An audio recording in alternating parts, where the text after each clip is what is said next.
Welcome to the Sunday Slate Breakdown. I'm Jason Gilbo at Jake Gilbo 11. With me is Nick Tasso at the Inefficient 2, looking over all the Sunday games, talking pitchers and hitters. And just to get right into things, we're looking at the 105 start time here. Mariners and Yankees, Hisashi Iwakuma taking on Masahiro Tanaka. Yankees strong favorites in this one, minus 155, 7.5 over under. I'm not expecting a ton of runs out of this one, but I still do believe you can take a look at the lefties whenever they're taking on anyone in Yankee Stadium, just with those park factors there. Tanaka did have troubles holding in the long ball at times, so you can look at guys like Seager, Cano, Cruz in tournaments, and Cruz's price on DK's dropped quite a bit, so that's kind of an interesting GPP play for me today. Yeah, absolutely. It's only 3,900, and I think it's because he's 0 for 12 in his career against Tanaka, but that's just a crazy price for Nelson Cruz. So I think he's going to be in almost most of my lineups today. Yeah, I definitely agree with you. I mean, he's far too cheap. It might be the BVP, it might be that dynamic pricing that they have going on there. But on the Yankee side of things, are you plugging away any guys? Or are you kind of looking for offense elsewhere? I'm probably going to look for offense elsewhere. I mean, Iwakuma is not a good pitcher, but he can have his games where he kind of can shut people down. He threw, a no-hitter last year. Granted, that was at Safeco, but he can have his moments, and I just think there's a lot of other options on the slate here that I kind of want to target. Yeah, I agree. I mean, I don't think it's a bad idea if you want to maybe put like a Brian McCann in your GPP lineups or something like that. Did he play yesterday, though, because it's Sunday? He could, yeah, that is something. I mean, that is Yeah. something to all the catchers, but I think Teixeira is also not a bad play. He could go over, but I think he's been swinging the ball well. And like Yankee Stadium, there's going to be a lot of balls flying out of there, most likely. Yeah, definitely. Next one here, 110, Steven Matz, Corey Kluber, Cleveland favorites, minus 152, 7.5 over under there. I like Kluber and GPPs today. Obviously, with that Mets strikeout rate, and offensively, they've kind of found it here in Cleveland, but overall, they haven't started out the year too hot. Kluber obviously has that big strikeout rate. The Mets are a team that can strike out a decent amount against right-handers. And Matz is kind of a sneaky GPP play as well. Just given, you look at that Indians lineup, a lot of them are left-handed. A lot of them will go over to the right side and outside of Lindor. They don't swing that well from the right side there. Yeah, I agree with you on that. I think Matz's ownership is going to be extremely low because of his last outing. It was really terrible. So you'll probably get him probably 5% or under in GPPs. And I actually think Kluber is good for cash. I don't feel real safe with the Mets offense. I don't believe in them too much, but I think Kluber could kind of rack up a lot of strikeouts and kind of shut them down. And then on the Indians bats, you do still have like Yan Gomes and Mike Napoli who could kind of go yard, but it's kind of a tricky proposition.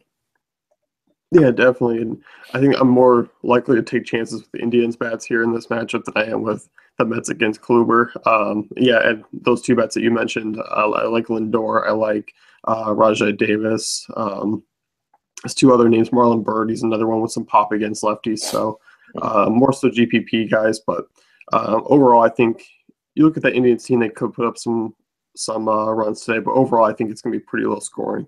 No, absolutely. They could put up 0 runs. So that's why on both sides, Matz for GPPs and the hitters, you kind of got to figure out which one you want to go with because a lot of things could happen in this matchup. Yeah, definitely. Next one here, you got Braves and Marlins, and we're looking at a 7.5 total there. Miami small favorites. You got Cozart and Chachin there, and both pitchers that are capable of getting lit up at times. You look at these offenses, I think they can do some damage in this game here. I think it's going to be pretty off the grid, but overall, I mean, I think you can still look at Freddie Freeman on that side. Adonis Garcia's dirt cheap hitting cleanup for the Braves there. And on the Marlins side, 1 through 5, I mean, they still are really interesting plays. No, I totally agree with you. I know there's some chance of rain here, so I'm probably going to stay away from this game just because, like you said, you never know what Jared Cozart or Shahil Chachin you're going to get. You could get the ones who'll strike him out and not give up any hits, or you could just get the ones that implode. And I don't really know. Freeman's not been doing too well lately this start of the year. But I do agree with you with Garcia. He's pretty cheap, so I'd probably throw him into a couple of GPPs.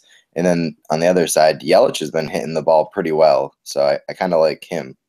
Yeah, definitely. I mean, you and I have both been on him the past few games here against guys like Bud Norris and Williams Perez, so why not keep it going? And as you mentioned, yeah, Freddie Freeman, I mean, he struggled coming out of the gates here. Had a solid night last night.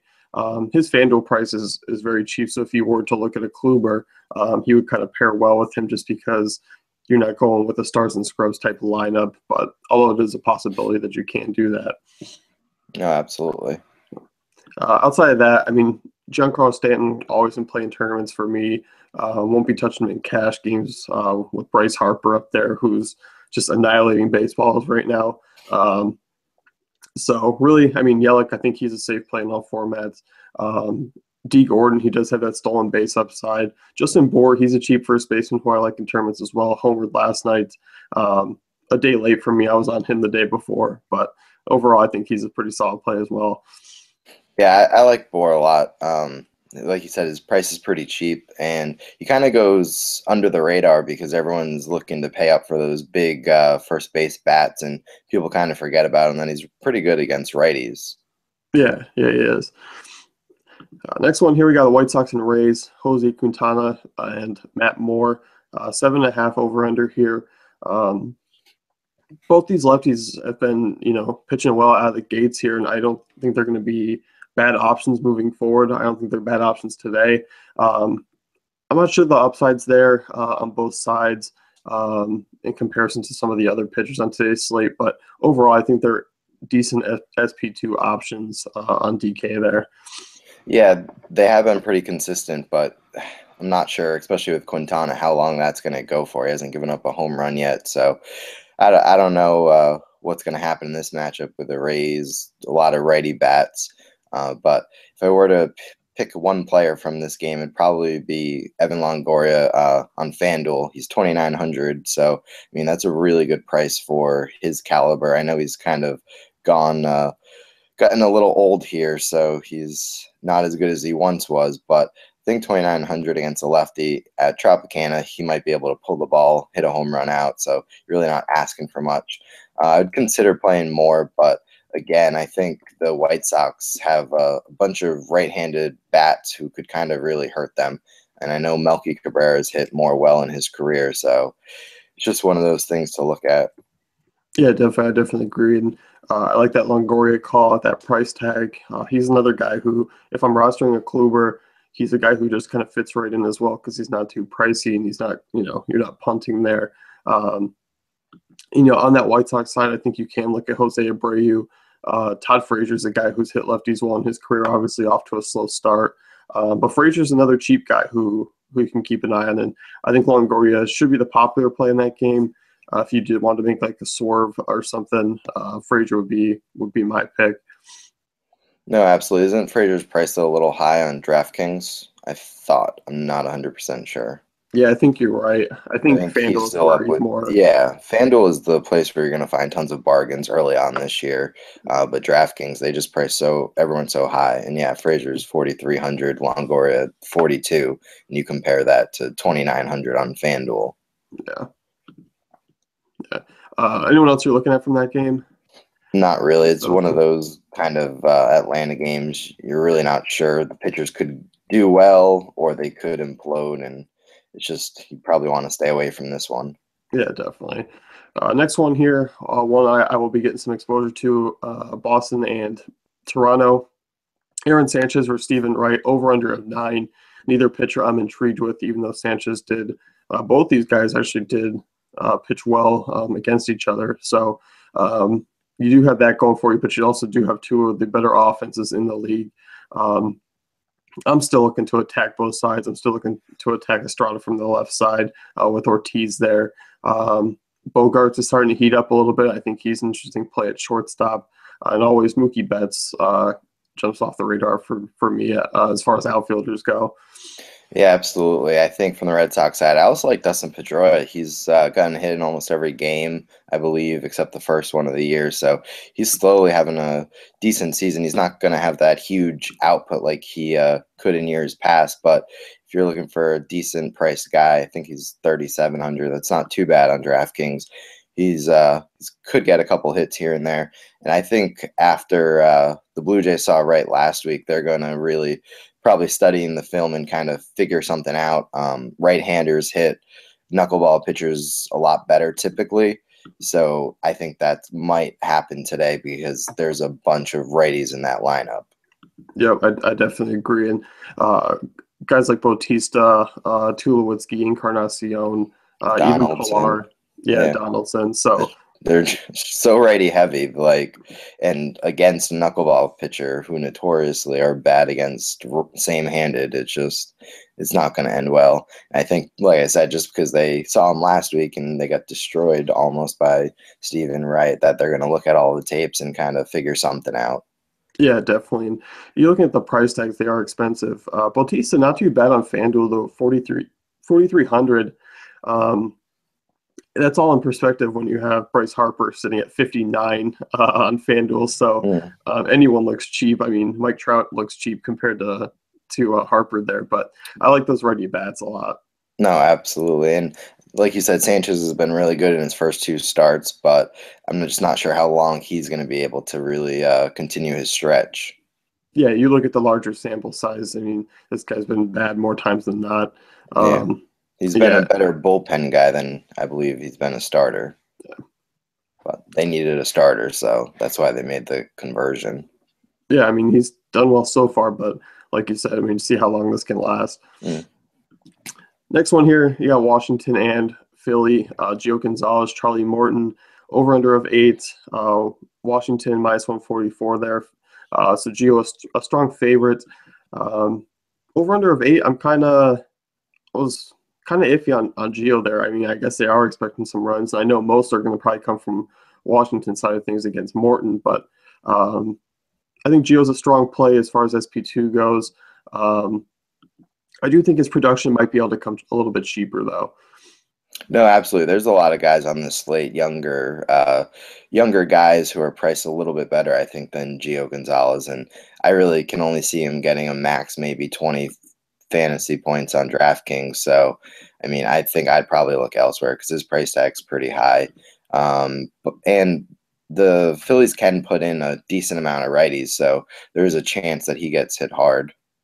Yeah, definitely. I think that's one that I was kind of, obviously anyone playing the Phillies, I'm going to take a look at. But yeah, I mean, as things have went on this morning, Gio's been kind of a fade for me because I do like a guy who's just a safer option, and we'll talk about him a little later. But Charlie Morton, he's a guy who I'll be looking to pick on with some of those lefties. He allowed a 384 WOBA to lefties last year. Obviously, Bryce Harper's in play. I can't touch him at that price on FanDuel. I don't care what he does. I mean, that's just insane. 5,900. But DK, I mean, I'm still all over him. Yeah, this is the one spot where it's reversed that FanDuel is way more expensive than DraftKings. Yeah, I mean, last year we saw Harper get up over 6K on DK. So, Yeah, I mean, he's the fifth most expensive outfielder on DK. and that's just So, crazy. yeah, I mean, 5,000. It's still expensive, but it is a guy who, I mean, this guy's just unbelievable. Absolutely. And I also like Daniel Murphy. He's just been red hot. I mean, whether he's getting base hits, home runs, I mean, I think ever since and I've been saying this for a while now, so I'm sorry if you've heard this before or read it before, but ever since the start of the second half of last year, he's just been on a tear and on to the postseason. And I think everyone has really underrated him. I know DraftKings, his prices come up a little bit, so I'm not a huge fan of them price wise, but I think there's enough savings on this slate that you can really fit him in. Yeah, hitting in that 5 spot there in Washington, he's had plenty of chances to drive in runs, and he's done just that. Yeah, Murphy definitely one of my favorite plays of the day. Looking already has 8 RBIs here in 10 games, hitting Two, 438 to start the year. two home So runs. So yeah, he's been really solid. Outside of that, I mean, I know Morton's pretty average against righties, but um, I saw Michael Taylor's a guy you can look at as far as a leadoff guy, still pretty cheap. Um, as far as guys like Rendon, Worth, Zimmerman, I have a hard time getting behind them on a full Yeah, slate. they just haven't been good this year at all, especially Rendon and Worth. Yeah, I mean, Worth really only had that one big game. Outside of that, he's done absolutely nothing. So I expect more nothing, but I also expect Washington could come through with another full stack opportunity. If you're playing multiple lineups, it might be worth a look. No, absolutely. Next one here, we got 135, Milwaukee and Pittsburgh, and over under of 8, Zach Davies, Juan Nicasio. Pittsburgh strong favorites here. Nicasio, I mean, kind of day and night in his first 2 starts here, and he is a strong favorite. He's a guy who really has struggled with left-handers more so than righties, and I think he's an interesting play against this Milwaukee team that really just isn't that good, and they are strikeout prone, especially with adding Domingo Santana and Chris Carter. Yeah, I mean, you nailed it.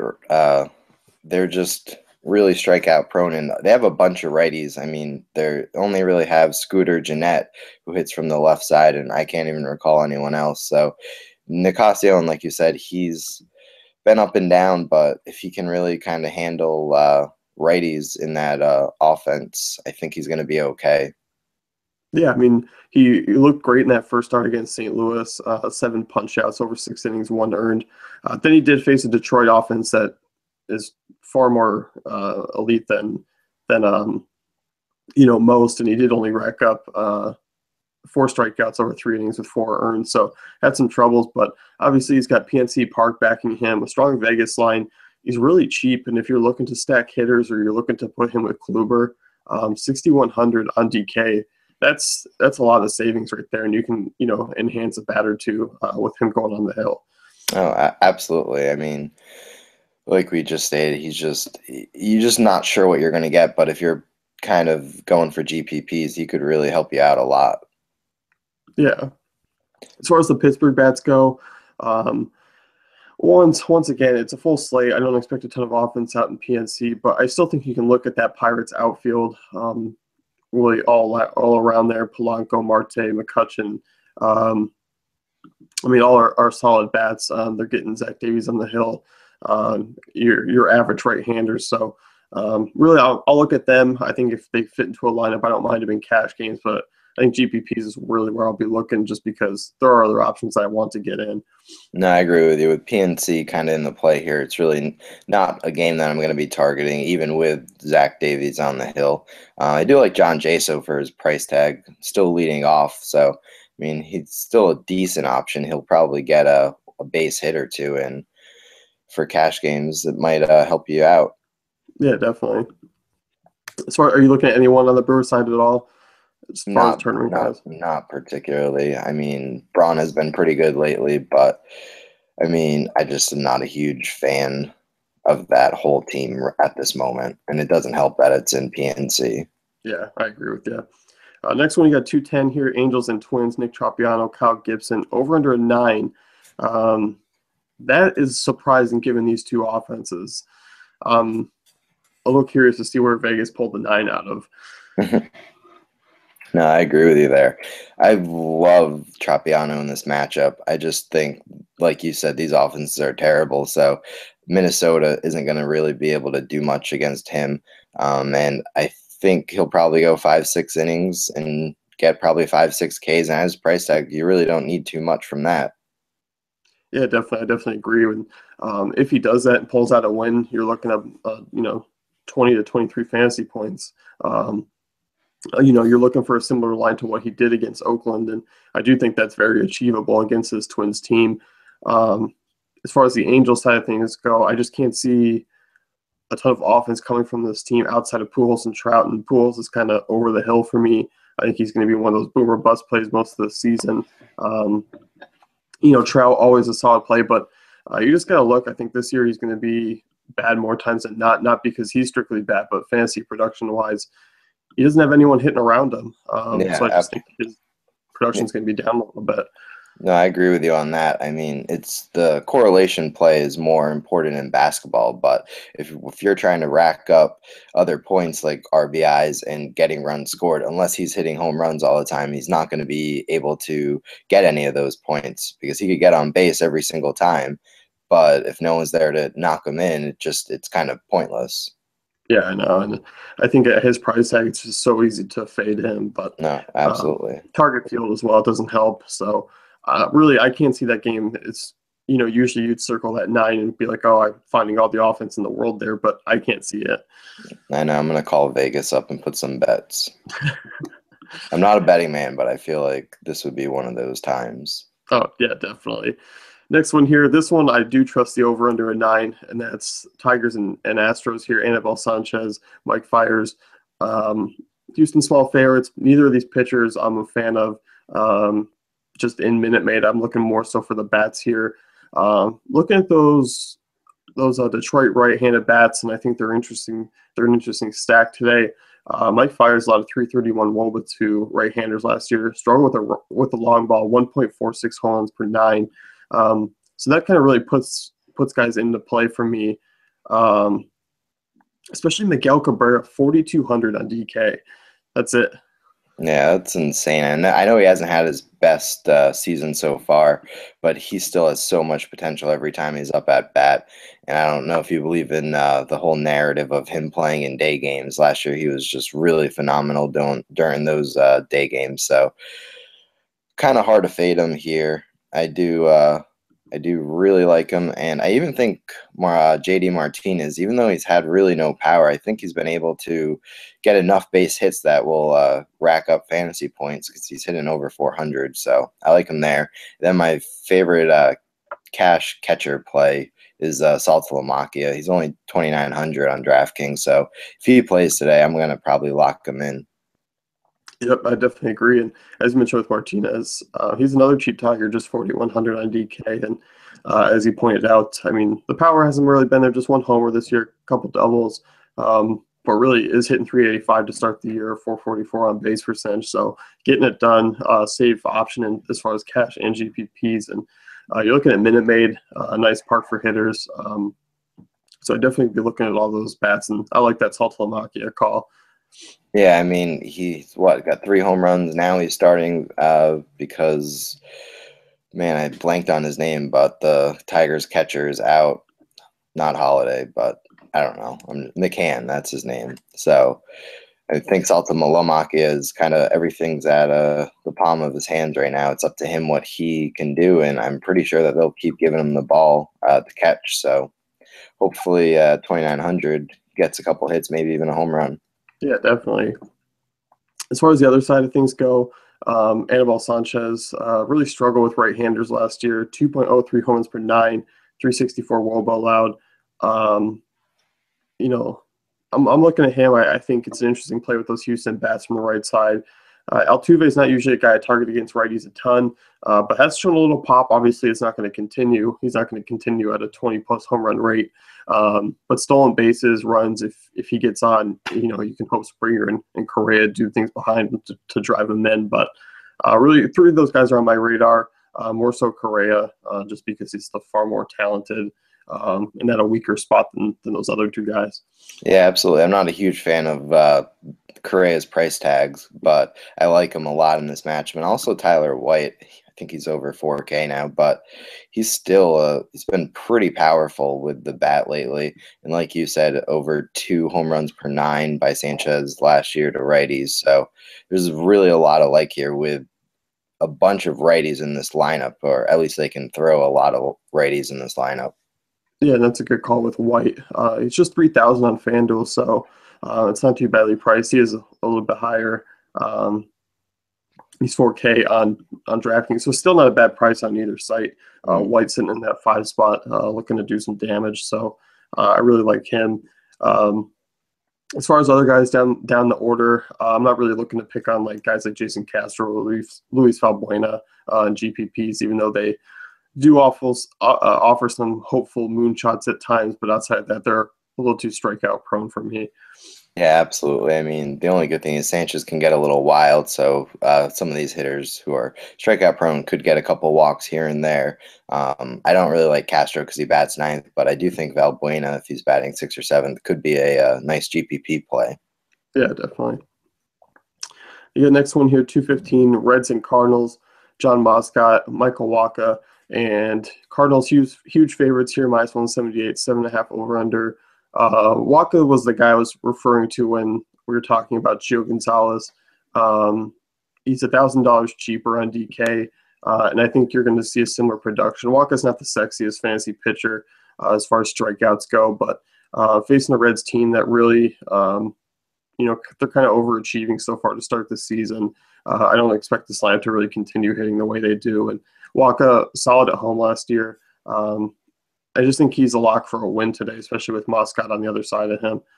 No, absolutely. And you look at that Cincinnati team, and outside of Joey Votto, no one really scares you. And Joey Votto is the only one who hasn't really been pretty good so far. He's been mediocre, but he hasn't been the typical Joey Votto that you expect from him. So I think if Wacha can work around him, and a bunch of the other hitters in that lineup are mainly righties outside of Jay Bruce, I think he should be able to do pretty well here. And like you said, there's a good chance for a win. Especially with Moscow going. So there's a lot to like here. Yeah, and I just like that savings discount as well. I mean, I just think it's just seems like a pretty equal matchup as far as when you're comparing to Gio. I know it's the Phillies, but the Reds haven't been that hot either. In the No, win, it just seems much more in lock for me. yeah, and on the flip side, I know Moscat's going. There's not too many guys I really want to target, but I think Brandon Moss was he hitting third or fourth. I think he could be in play on this day. His price tag's still pretty cheap on both sides, so I kind of like him. He hit 2 home runs past 2 games. He has 4 on the season, so it's a little bit of a surprise, but that lefty righty matchup I think could bode well for him. Yeah, definitely. And Matt Carpenter's heating up. His price tag really took a jump. Yeah, He's kind of priced around some of those top-notch guys. I mean, you're looking at him priced around Machado, Bryant, Arenado, Donaldson now. So it's kind of he's up there in that tier. But still, Carpenter, I mean, a solid play leading off. And I think you can look at those outfielders as well. Yeah, the issue I have though with Carpenter is unlike those other guys you mentioned who are priced around him, they could make up their value in one swing of the bat. Carpenter doesn't have that home run pop. Sure, he can hit home runs, but I feel like he needs to at least get on base with doubles or something 2 times a game just to justify playing him. Yeah, That's my only issue. I mean, I think he's a good play. It's just it's hard at that price tag. no, I definitely agree with that. As you mentioned, I mean, the names around Donaldson, Bryant, those are the home run guys. And, they're 0 for 3 going into the 8th inning. Bryant hits a homer, 2-run bomb, and, it takes Carpenter. He needs 2 to 3 at-bats to reach that price No, as far as paying absolutely. off. Yeah. And then we forgot to mention Hazel Baker. Yes. Yeah. I mean, still valuable, Yeah. still hitting that 2 spot. Yeah, I can't remember a His, season when there's been so many guys in the top 2 spots as far as outfielders go. We got Mazzara in mhm. Texas, Hazel Baker. I mean, you can load up on 2,700 guys and just put them into your lineup. Yeah, Hazel Baker's up to 36 and Mazar's I think 34, but it was fun while it was going. I still think he's a good play, Hazel Baker. It's 3,600. You have to actually think about it. When he was 2,500, you just kind of locked him in. Yeah, no, I definitely agree, and it's a solid matchup. Yeah, the 3,500 on FanDuel is a little bit expensive, um, but I mean, you're looking at Randall Grichuk 3,300. Um, Scotty 3,100. So really, that outfit's not too badly priced outside of Hazel Baker. So I think they're interesting plays, and it's definitely a pretty soft matchup. Yeah, the one thing about St. Louis is, which I always seem to like, you could always basically stack their entire offense with the regulations of each site, and then basically get it one very good pitcher and one decent pitcher that you feel confident in. They just have so much upside where they're going to just, for the most part, most games they're going to get a bunch of hits, and it's all going to rack up fantasy value. Yeah, definitely. Next one here, we got the Rockies taking on the Cubs. Tyler Chatwood, John Lester. Not really looking to pick on John Lester with anyone from that Colorado team. I think he's a pretty strong play today as far as cash and GPPs go. Cubs looking like pretty heavy favorites. Obviously, like that Cubs offense backing him up against Tyler Chatwood. And looking at this Cubs team, they're always on my radar, 1 through 6. And one guy that we saw come into the lineup yesterday was Javier Baez. And basically being shortstop eligible at a punt price, he is 2,300 on FanDuel. Yeah, I'm checking. And 3,000 on DK. I mean, that's a punt play worth taking if he's hitting fifth again. No, absolutely. I couldn't agree with you more. I mean, you don't ever get a guy hitting fifth who's at a position like shortstop and at that price tag. I mean, you look at Correa, who hits third, and he's 3,000 more than that, or 2,000 more. So I think you kind of got to almost go with it. Chatwood isn't that good of a pitcher. I know he pitched well outside of Coors in his other game this year, but your chances that even if he just finds 1 or 2 base hits, he's going to pay for that cheap value, and what you can do with your other parts of your lineup kind of makes it worth it. Yeah, definitely. And look at the stronger plays, your higher price guys from that game. I still like Anthony Rizzo. You look at that price tag on DraftKings. It's not too bad, just sitting at 4,600. He is below Prince Fielder, Ortiz, Goldschmidt, and Encarnacion, so you can get a little bit of savings there. FanDuel is still priced up there, but definitely worth it, in my opinion, in this matchup. Rizzo's kind of stumbled out of the gate here, but still, he's one of the elite lefties in the game. Absolutely, and I believe he had a home run yesterday. And if they get hit Chatwood pretty hard, the bullpen behind him is the worst right now. So, I mean, they could kind of get into that bullpen in the 4th inning, 5th inning, and just keep scoring runs.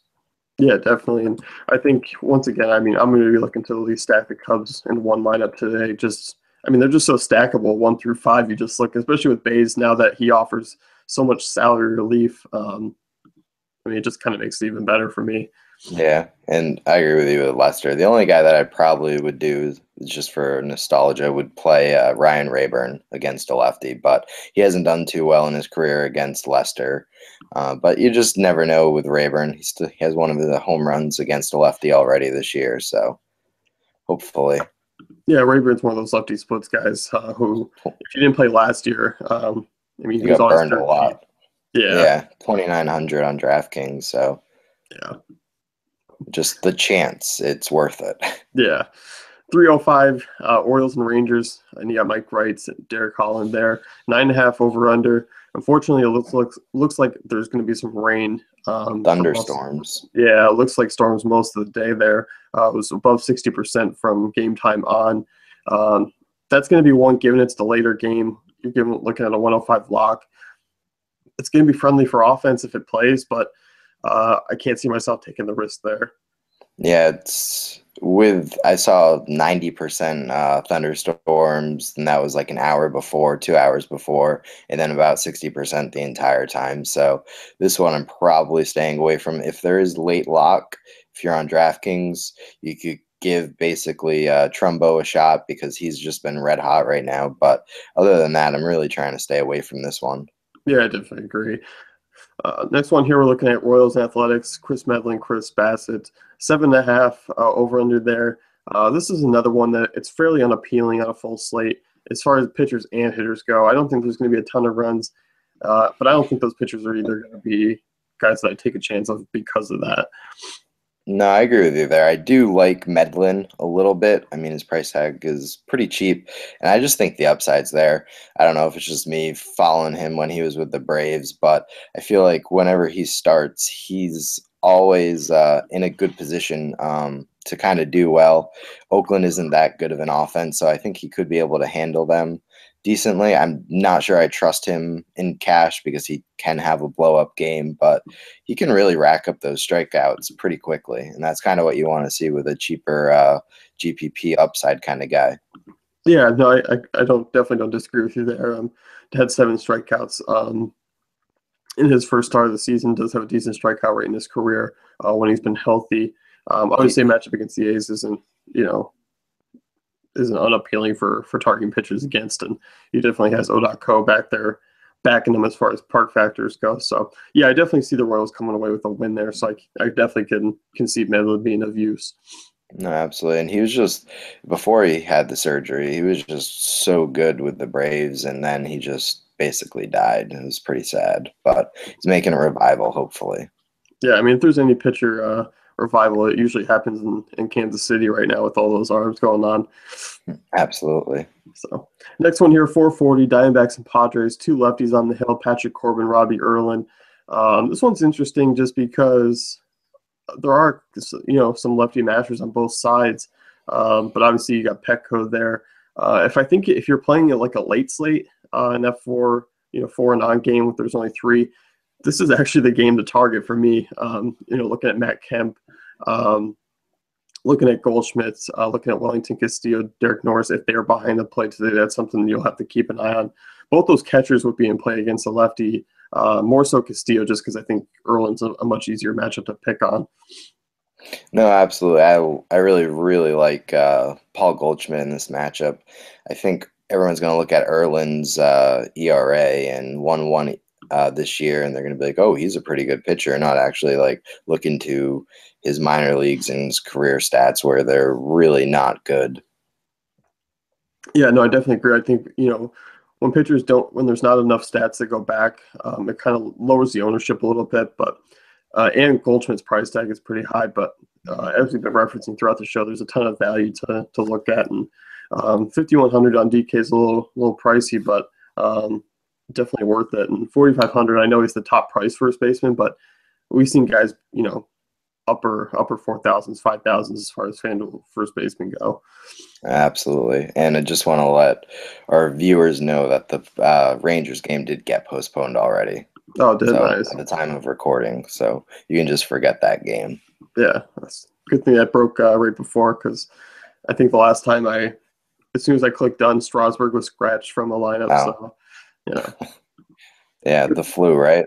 Yeah, so there you go. The more you know. But yeah, cross that game out, which is a bummer, but at least we don't have to worry about any hitters or pitchers in that game. Yeah, that's true. So next one of the night here, we got the Sunday night game, Giants and Dodgers, Jeff Samardzija, Kenta Maeda, and over under a 7, Dodgers small favorites. Neither pitcher I am looking at, especially Samardzija, going up against those lefties.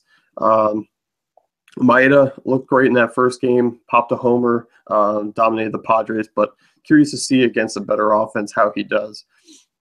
No, absolutely. You're right. That was against the Padres, and his second start, I believe what it was against San Fran, he pitched decent against them. So you're not sure what's going to happen. It's in Dodger Stadium, a little bit friendlier for a hitter's park than AT&T, but it's not really the best hitter's park. So I'm unsure about these pitchers because it's a late slate. I probably just staying away from both these pitchers. Samardzija is not very good at all, so I'm probably going to target, if anything, target him with a few bats. Yeah, no, definitely, especially those Dodgers lefties. And Maeda, he pitched against Arizona in that second start. My bad. Still threw solid, but still not an offense that I think both of those rank pretty behind San Francisco there. No, absolutely. And for the lefties, you got to go with Gonzalez in this matchup. I just think his potential, because he can hit the home runs, but he can also get those base hits, and he's more of a safer play than a lot of other power bats. Yeah, no, I definitely agree. Gonzalez always a safe cash game option. Samardzija, 353 WOBA allowed, 1.70 home runs per 9 to lefties last year. So, yeah, I definitely think those Dodger bats are in play for me. Another one that I like, as far as value goes, is Chase Utley. If he's hitting up top again, just 3,200 on DK, not a bad price tag there. No, absolutely. I played him, I believe, opening day when he was leading off, and he was only like 2,800. So I've been going back to that well a lot now lately. I mean, I'm not happy with it. It's Chase Utley, but he's kind of come through for me. Yeah, for some reason, all these Dodger bats seem really underpriced on DK. I'm looking at Corey Seager, 3,500. That's crazy for him. Yeah, so that's something to worth note, that Dodgers are underpriced going up against Samardzija tonight. No, absolutely. So that's going to wrap it up here with the slate breakdown. Check out dailyfantasycafe.com for all our great tools and content.